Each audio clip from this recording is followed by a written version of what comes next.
Hello. I am so sorry I'm late. I got so busy and I totally spaced it. So I feel kind of bad because I know that Tess was looking forward to it. um, just got done with dinner and we had kind of a late lunch. So I think I have food in my teeth. Gross. Um, so for dinner, I just did jalapeno grilled cheese and a salad because we had a late lunch and we weren't real hungry. And then we had some bananas going bad, so I made banana cake. It was yum. Um, so that was what we did for dinner.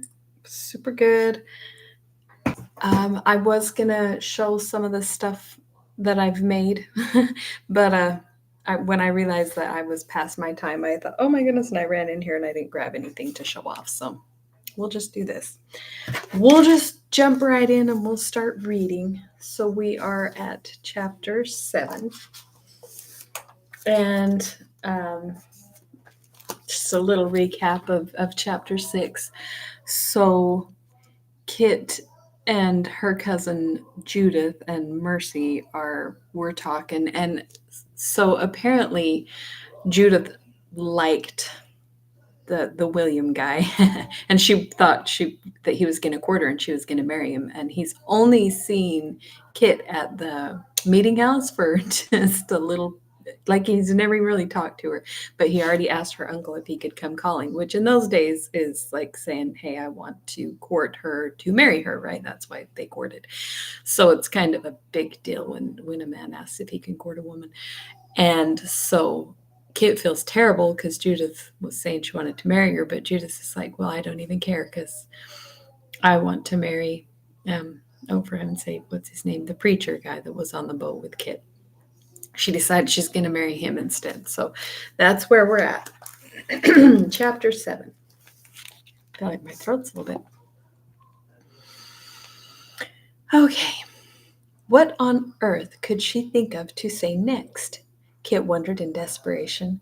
She sat looking down at her folded hands, reluctant to lift her eyes to the young man who sat on the bench across the wide hearth. She knew that when she looked up, she would find William Ashby's gaze fixed steadily upon her. For the last half hour they had sat so. When a young man came to call, what did one talk about? Was it all up to the girl? She had tried her best, but William seemed content just to sit, his back stiffly straight, his large, capable hands resting squarely on his sturdy, wool-clad knee. He looked impressive in his cinnamon broadcloth coat and the fine linen shirt. His glossy beaver hat and white gloves were laid carefully on a chair near the door. William seemed to feel that merely by coming he had done his share. Apparently, it was up to her to provide the conversation. That would be so awkward. Uh, yeah, that'd be dumb. Especially because it's not like they're friends and so they have anything to talk about. They've never spoken to each other. And then he's there to call on her, like with the intention of probably going to marry her. So that would be strange. That would be very awkward. Aunt Rachel had laid a special fire in the company room and set lighted candles on the table. From the kitchen across the hall, Kit could hear the voices of the family as they sat cozily about the fire that was still welcome on those cool May mornings. Tonight she longed to be with them. She would welcome even the Bible reading at this moment. She took a deep breath and tried again.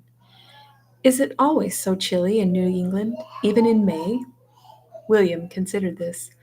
I think this spring is a bit warmer than usual, he decided.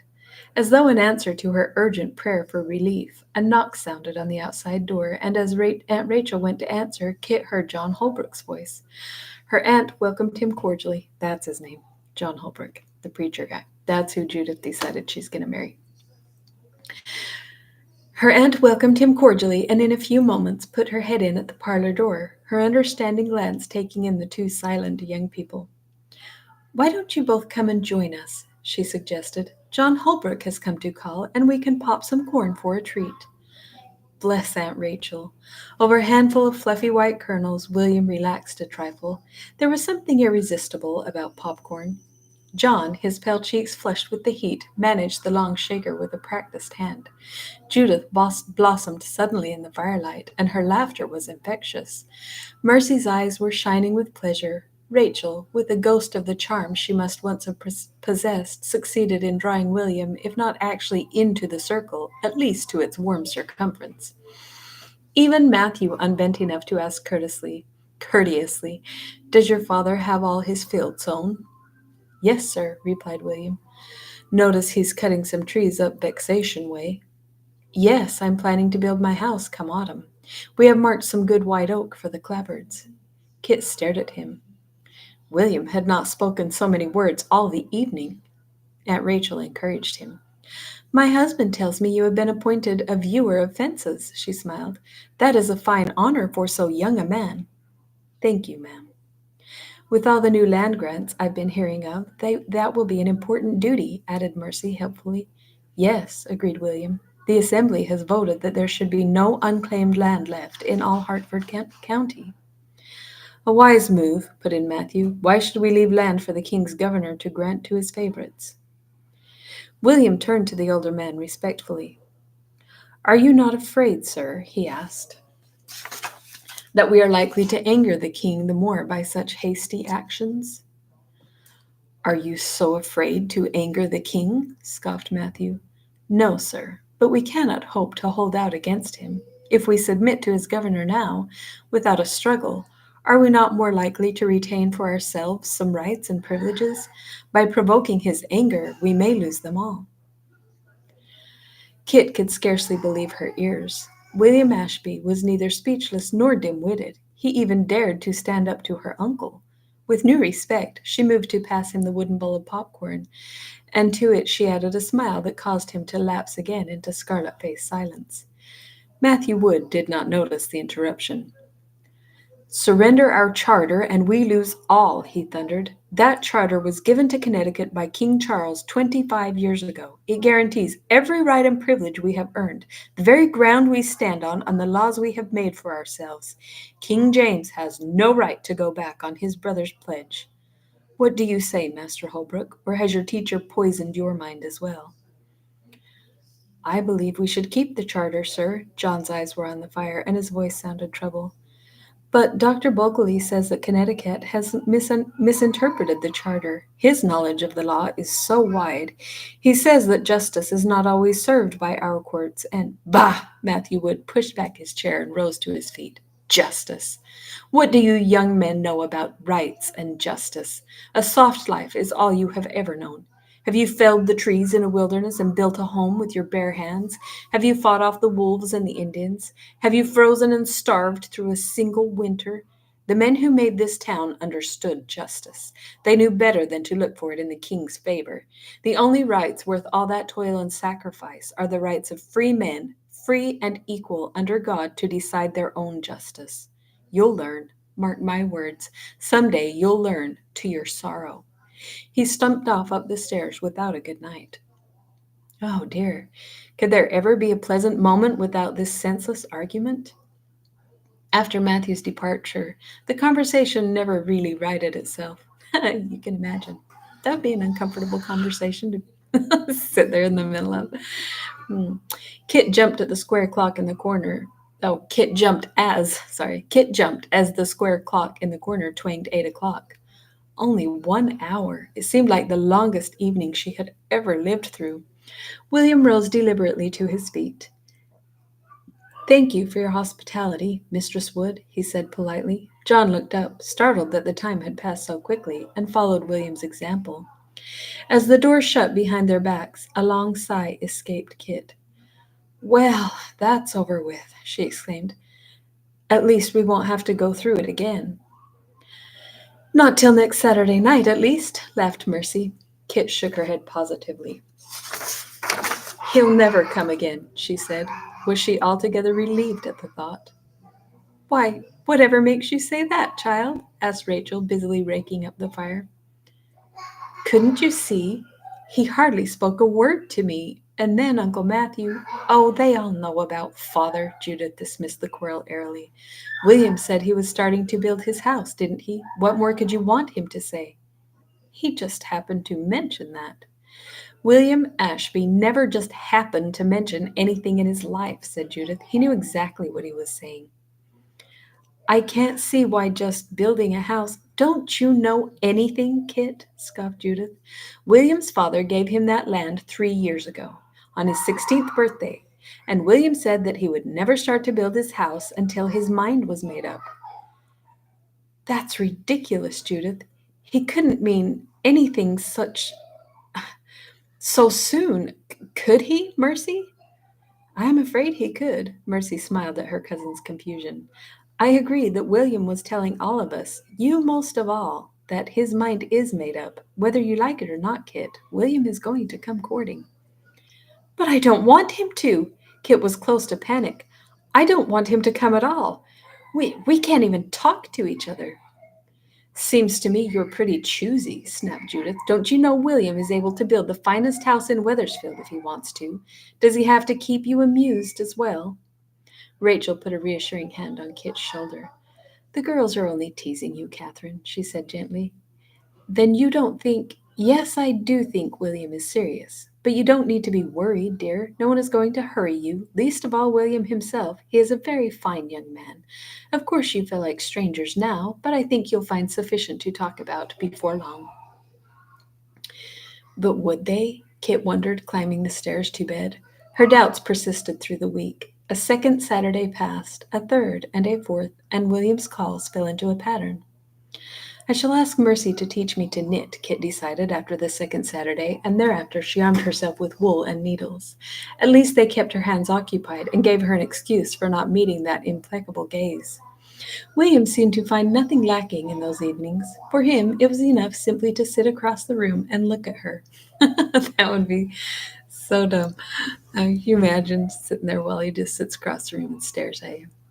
Yeah. It was flattering, she had to admit. The most eligible bachelor in Weathersfield, and handsome, actually, in his substantial way. Sometimes, as she sat knitting, aware that William's eyes were on her face, she felt her breath tightening in a way that was strange and not unpleasant. Then, just as suddenly, rebellion would rise in her.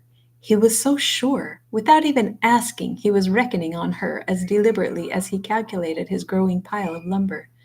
Perhaps she would not have thought about William so much had there been anything else to break the long monotonous stretch from Saturday to Saturday. It was incredible every day should be the same, buried only in the work that filled every hour from sunrise to dark.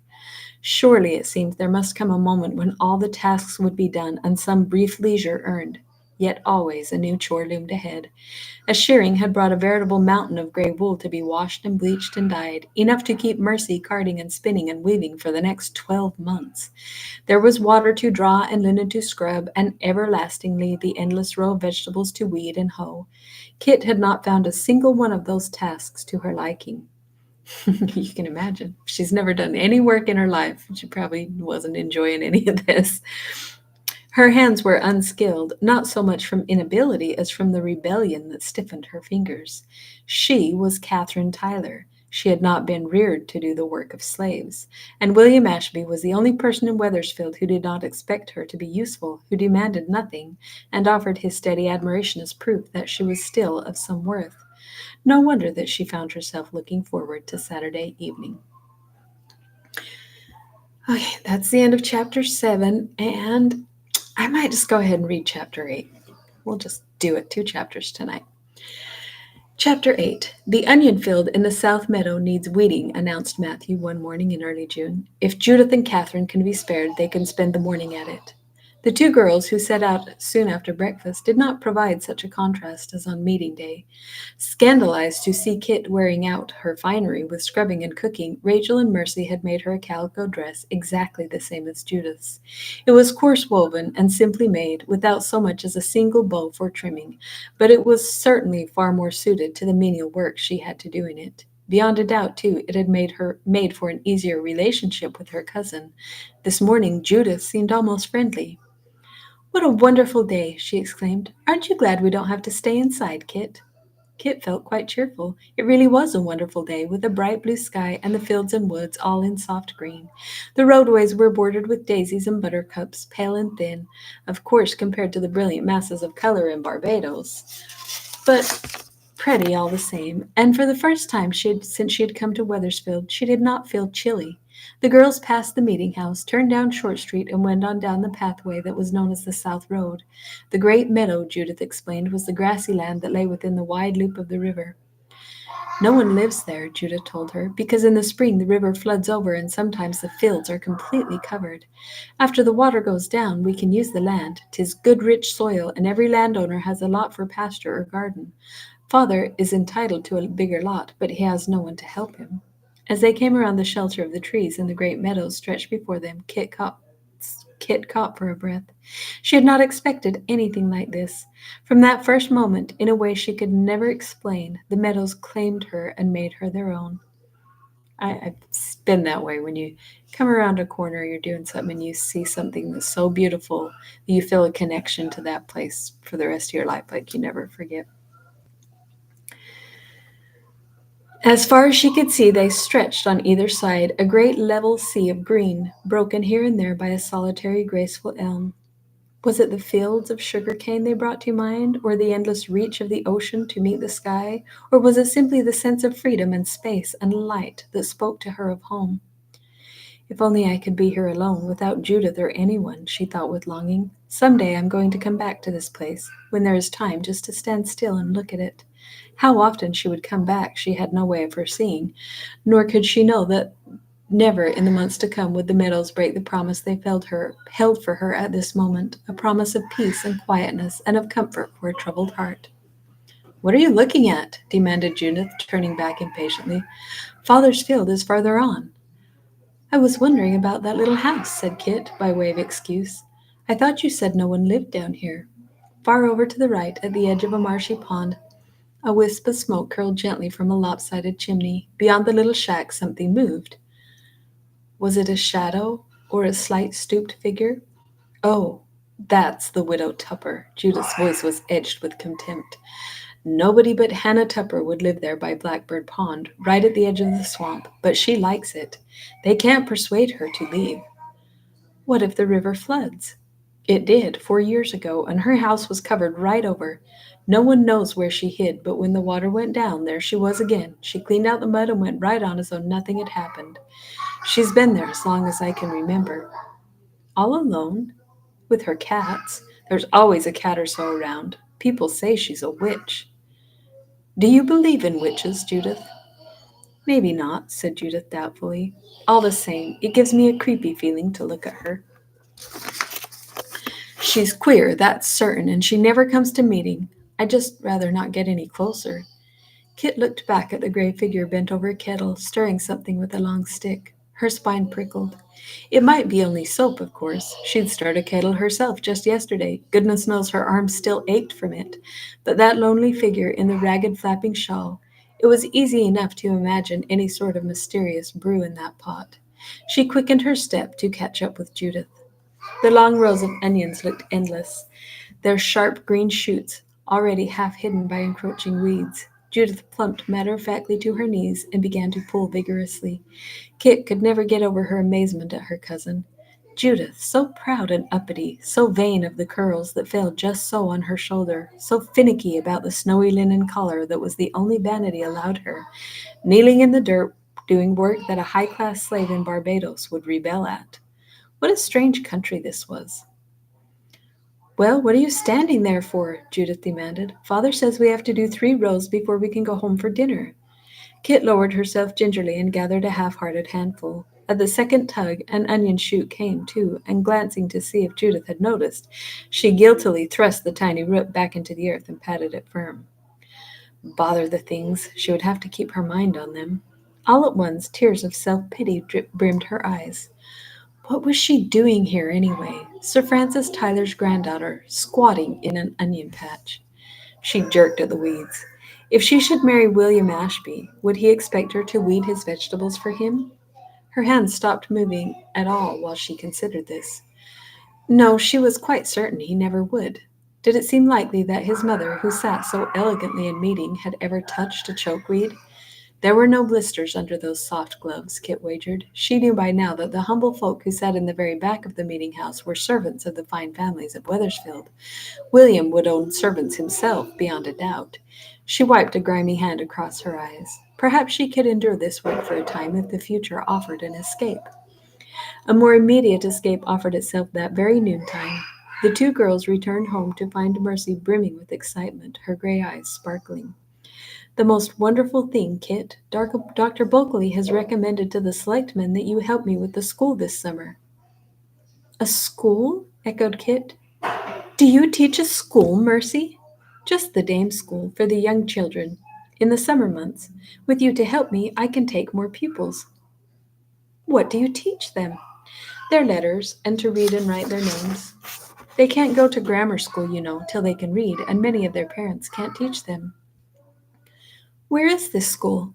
Right here in the kitchen. I don't know much about children, said Kit dubiously. You know how to read, don't you? John Holbrook told Dr. Bulkley you can read as well as he can. Kit started. Had John repeated to Dr. Bulkley their conversation on the Dolphin? Likely not, or he would never have recommended her. She had never dared to mention books in this household, where there was no book at all except the Holy Bible. Yes, of course I can read, she admitted cautiously. Well, they are going to send Mr. Eliezer Kimberly, the schoolmaster, to test you. Then the school will begin next week. Father is pleased too, Kit. We'll both be earning wages. Real wages? Every pupil pays 4 pence a week. Sometimes they pay with eggs or wool or such things instead. It will help Kit a great deal. The more she thought about it, the more pleasant the dame school sounded to Kit. Surely, if she were earning wages, they would no longer expect her to scrub floors and weed the onions. Even more, a feeling of satisfaction, even of triumph, began to grow in her mind. Later that day, as she sat alone with Mercy over their wool combs, she spoke her thoughts aloud. If I am earning wages, she said suddenly, then perhaps you will all think I am of use, some use, even if I'm not a boy. She could not keep out of her voice the bitterness that had rankled all these weeks. Mercy laid down her carding and stared at her cousin. What do you mean, Kit? That first night I was here, confessed Kit. Judith said if only I had been a boy. Oh, Kit! Tears suddenly flooded Mercy's eyes. You heard that? Why didn't you tell me before? Kit looked down in embarrassment. She wished now that she had held her tongue. She didn't mean what you think, Kit. It's just that Father needs a boy so much to help. Mercy hesitated. Mother has never told you much about our family, has she? She went on. You see, there was a boy, their first child, 2 years older than I. I barely remember him. We both caught some kind of fever. I got well, except for this leg, but he died. I didn't know, whispered Kit, stricken. Poor Aunt Rachel. There was another boy after Judith, Mercy continued. He lived only a week. Mother said it was the will of God, but sometimes I have wondered. He was very tiny, born early, but on the third day he had to be baptized. It was January and terribly cold. They said the bread froze on the plates at communion that Sunday. Father bundled him up and carried him to the meeting house. He was so proud. Well, of course, that was a long time ago, but after that, Father changed. And it has been a struggle trying to manage without a son to help. That's all we meant, Kit. Kit sat silent, her own bitterness forgotten. I will try harder to understand him, she vowed. But oh, poor Aunt Rachel, who had been always laughing. Wow. 2 of their children died, both boys. And in those days, especially, a son was really important because not only did they help, but they carried on the name. So this man now, his name dies with him, which is, kind of a tragedy. Okay, that's the end of that chapter. I just went on reading the next one. So we did 2 chapters today. I'm going to an event for the next couple of days, but I'm pretty sure they end at 5 or 6, and it's only an hour and a half, 2 hours away. So I'm pretty sure I'll be home in time to read. So anybody who wants to come to the lives, I think I'll be doing them Monday and Tuesday, but if not, I'll put a note or a post and we'll see. Anyway, thanks for coming, and we'll see you tomorrow, if I do it tomorrow.